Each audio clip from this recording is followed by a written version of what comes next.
akan Allah pilih, yang akan Allah terima ibadahnya, ialah orang-orang yang pertama niat datang kerana Allah, kedua bercita-cita untuk membaiki diri, aku nak berubah dari tangga satu nak naik tangga dua, ketiga orang yang ikhlas sangat datang majlis ilmu.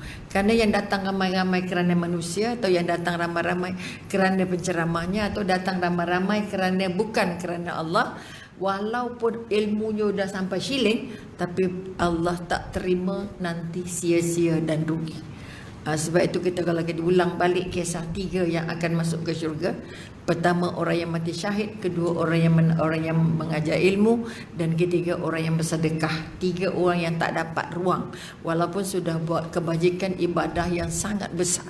Kalau kita melihat orang yang mati dalam jihad atau mati syahid dalam peperangan, dalam kepala kita, dalam otak kita, dalam mata kita, keyakinan kita, pasti orang itu calon-calon syurga, sebab Allah dah janjikan. Sebab itu mereka dikebumikan dengan apa yang mereka ada. Betul? Mati syahid impian pada semua kita harapnya. Betul? Betul impiannya nak mati syahid? Betul ke tak betul? Kuat ke tak kuat? Semangat ke tak semangat? Kalau Saudara Saudara Umar sudah diberitahu oleh Rasulullah bahawa kamu akan mati syahid. Kamu akan mati syahid. Tapi apa doa Sayyidina Umar? Ya Allah itu aku sudah tahu aku akan mati syahid, tapi aku nak mati syahidnya di Madinah. Aku nak mati syahidnya di Masjid Nabawi. Kalau ikut otak, rasa-rasa ada tak agak-agak mati syahid dalam masjid? Mati syahid, mati perang, mati kena bunuh, mati kena gam, gitu, betul? Jadi kalau kita mengikut doa, rasa kalau pakai otak doa, apa hasil nak umarnya nak berdoanya nak mati syahid, kemudian nak matinya di Madinah, nak matinya di masjid. Bayangkan macam mana, betul tak? Tapi Allah kata apa? Aku bagi ikut apa yang kamu minta. Aku bagi ikut apa yang kamu minta. Jadi sah Sayyidina Umar matinya mati syahid, matinya di Masjid Nabawi, dan matinya di Madinah. Artinya mati syahid bukan hanya perang, tapi yang kita nak cerita bahawa orang yang mati syahid tak dapat masuk syurga. Kerana apa? Kalau ditanya Allah, kenapa kamu perang? Kerana saya perang keranamu, kamu bohong, kata Allah. Kamu berperang supaya kamu digelar orang berani, kamu digelar pahlawan, begitu. Jadi disebabkan salah niat tadi, maka akhirnya patutnya masuk syurga tapi terlepas daripada syurga. Sama juga orang yang mengajar. Kenapa kamu mengajar? Kenapa kamu baca Quran? Kenapa kamu mengajar Al-Quran? Oh, saya nak dipanggil apa? Kalau kita kata, oh saya mensyiarkan kalimah Allah. Sebenarnya kamu mengaji, kamu baca, kamu mengajar kerana kamu nak dipanggil qari. Kamu nak dipanggil orang yang sangat sedap suaranya, sangat baik bacaannya, sangat begitu, sangat begini. Itu pun kita bimbang, tak lepas juga masuk syurga. Dan yang ketiga yang dikatakan orang yang bersedekah. Bila ditanya sudah sedekah macam-macam bagi, tetapi niatnya apa? Nak puji nama. Maknanya Allah kata kamu sedekah kerana apa? Karenamu ya Allah. Kamu bohong, kata Allah.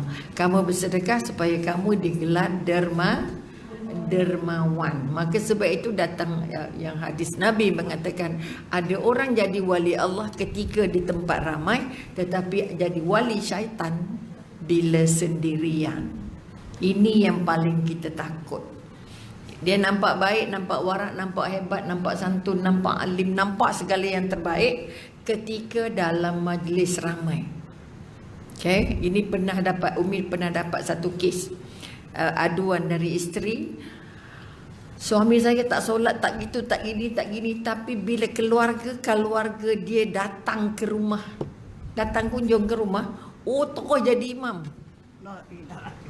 Terus jadi imam seolah, atau dalam majlis mana pula kau ada kenduri saudara ke apa ke, pertama volunteer jadi imam. Bayangkan itu, bila dapat hadis ini kita teringat, ya Allah memang benarlah apa yang Allah kata. Suaminya kata, isterinya kata kalau suruh semayang jadi perang. Nampak dah? Bergaduh besar. Jadi akhirnya isteri tak nak cakap dah.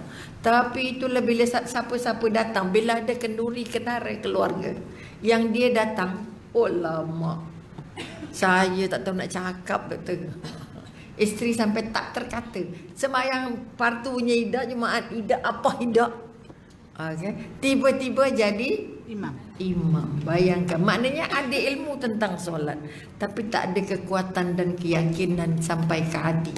Ini yang kita kata, kita ada ilmunya, tak bawa turun ke hatinya, tak keluar dalam amalnya. Jadi kalau yang datang ini kita nak, kalau kita sudah datang kuliah, kita dapat ilmunya, kita nak bawa ke hati. Bawa ke hati apanya? Keyakinan.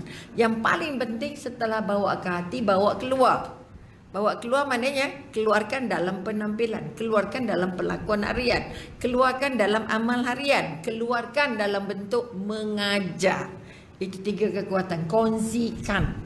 Kalau kita kata ilmu yang berkah, ilmu yang kamu dapat, ilmu yang membuat kamu lebih dekat dengan Allah, dan ilmu itu membuat kamu sampaikan pada orang lain. Bukan saja mengubah diri kita, tapi mengubah rasa dekat dengan Allah. Itu saja. Itu kekuatan.